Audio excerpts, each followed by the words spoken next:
Will we be getting another COVID-19 stimulus check? Hey guys, this is Double D from the Entitled Millennials podcast, and this is my Thinking Out Loud series. I'm sure everyone's been following the progress of the COVID-19 stimulus bill going through Congress, the back and forth between the House and the Senate, being sent forward to President Donald Trump's desk and him saying that he would not sign the bill. I'm sure all working class people right now, everyone that's having a hard time right now, has been watching the events going on in Congress very closely, wondering if we're going to get some kind of relief from our government. I'm sure most of you know by now that last Monday, Congress and the Senate had finally come together in a bipartisan fashion to provide at least some government assistance amid the pandemic.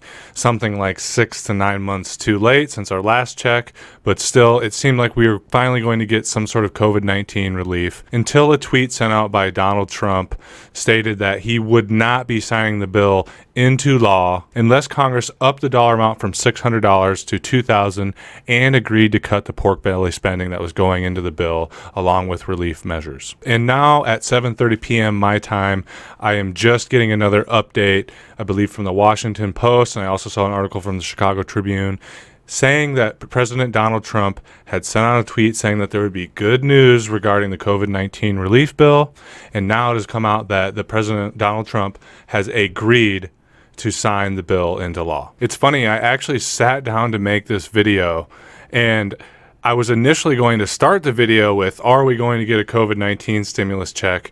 And then say, short answer is no. And no sooner did I sit down and get my little studio set up that I got an update from the Washington Post, a new article coming from them and also from Chicago Tribune saying that the president actually had agreed to sign this new bill into law. So I decided to switch gears and just make a quick video for you guys talking about what's going to be in this bill and some of the qualms that people already have with the bill, and talk a little bit about some of the drama that's been going on between Jimmy Dore and AOC and establishment Democrats and progressives. So first things first, for all of those of us that are out here struggling right now, it does look like we are, as of right now, in fact, going to get a $600 per person stimulus check. That's $600 per person and per child in a household. The bill goes further and extends unemployment benefits with an additional $300 per week. And another important victory is that they are going to extend the payroll protection program. So what this is, it was initially started as loans to small businesses to make sure that employees could still stay on the payroll and keep them off of unemployment, which, as we know, the numbers have been skyrocketing, and we've seen people really worried that we're going to run out of unemployment insurance. It started as that, and now it's going to be continued. They're putting something like another $290 billion into the payroll protection program. So obviously that's really good news for all those workers that still have their job but have been unable to work. They get to stay on the payroll. $280 billion does not go very far in a country with a population of 350 million, but it is a start. It looks like also we are getting a renewed eviction ban, which is seriously important. With something like tens of millions of people out of work right now, with millions more having no income coming in, we have already heard about people suffering from eviction. Homelessness is no doubt going through the roof, and there are so many people, I'm sure, that we know, even in our personal lives, or that we've heard about, or through our network of friends and family, that have lost their homes or weren't able to pay their bills and now are living on the street. So hopefully, and I still have to do some more research in it, we'll try to touch on it in the podcast this week, but hopefully this eviction ban will save a lot of people from being kicked out on the street in the middle of winter. So the eviction ban is great. Still waiting to learn some of the details, some of the fine-tune issues with it. It sounds like it may be administered by state and local governments, and I have some concerns about how that may play out. With the eviction ban, there's also going to be some renter's assistance, but it looks like the dollar amount right now for the renter's assistance is only $25 billion for an entire nation that is out of work and has their livelihoods put on hold and no real way to pay their bills. Again, it sounds like the renter's assistance is going to be applied by the state and local governments, so I do have concerns about how well it'll actually be managed and if it's going to be anywhere near enough to make sure we keep thousands and thousands of people off the street. Advocates of this bill are, of course, saying it's a little bit to get us by right now. Once Biden is in office, we're hoping to get more. I, too, hope that's the case. I'm sure every working person hopes that's the case. But knowing Biden and knowing the way that he's packing his administration and the sort of coalitions that are being built in Congress right now, I don't think a lot of us are too hopeful that we're going to get a whole lot better under Biden, especially when you see the sort of attitude that House Speaker Nancy Pelosi has had towards COVID stimulus relief. On top of all these other provisions, they are going to be expanding EBT, food supplemental nutrition programs. But again, the dollar amount is only about $13 billion, if I read correctly. I don't know that that's going to be enough. Maybe if it is, as they say, in the short term until we can get Biden in office and hopefully roll out another bill. But realistically, guys, the way that the Congress and Senate is packed right now and the way that Republicans shot down the 2K check movement, it's not looking good. I think this is, in the end, probably all we're going to get, and it's just not enough. There is one good thing coming out of this bill that should have some lasting effects. That is, unless if they do get through another bill and they end up repealing it. But right now it's looking like corporations, school districts, general organizations will not be getting liability protection from lawsuits regarding COVID-19. So we've heard a lot of talk about this. We've heard Senator Bernie Sanders talk about it. But essentially, as of right now, this bill does not contain any provisions that will protect corporations and school districts from liability.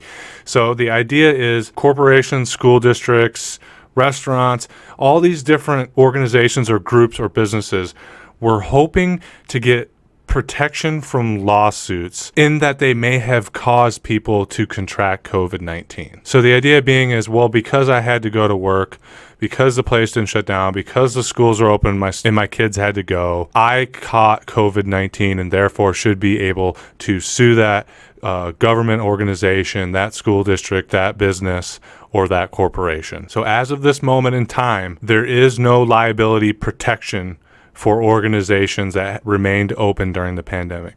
So hopefully down the line, we may be able to see a class action lawsuit against different organizations, against different corporations that stayed open regardless of the risks to the public. Although that is good news, unfortunately, as of right now, it doesn't do a lot to help those who are in desperate straits right now. So that's about the size of the bill, guys, at least as it pertains to those people that are struggling right now and looking for relief. But one of the biggest issues with this bill is there's a lot more going on in it than just COVID-19 relief stimulus money. I'm sure many of you have heard about all the foreign aid that was packed into the bill, more military spending, of course, and more corporate subsidies. And all this pork belly spending, as they put it, all these extra provisions that they put in the bill that help corporations that are giving money to foreign aid is really like a slap in the face. It's salt in the wound of the American people who are struggling beyond belief right now, struggling more than any other time period in our country since the Great Depression. The government is saying, you can't afford to feed me, you can't afford to house me, you can't afford to give me better unemployment benefits, you can't afford to give me a check in order to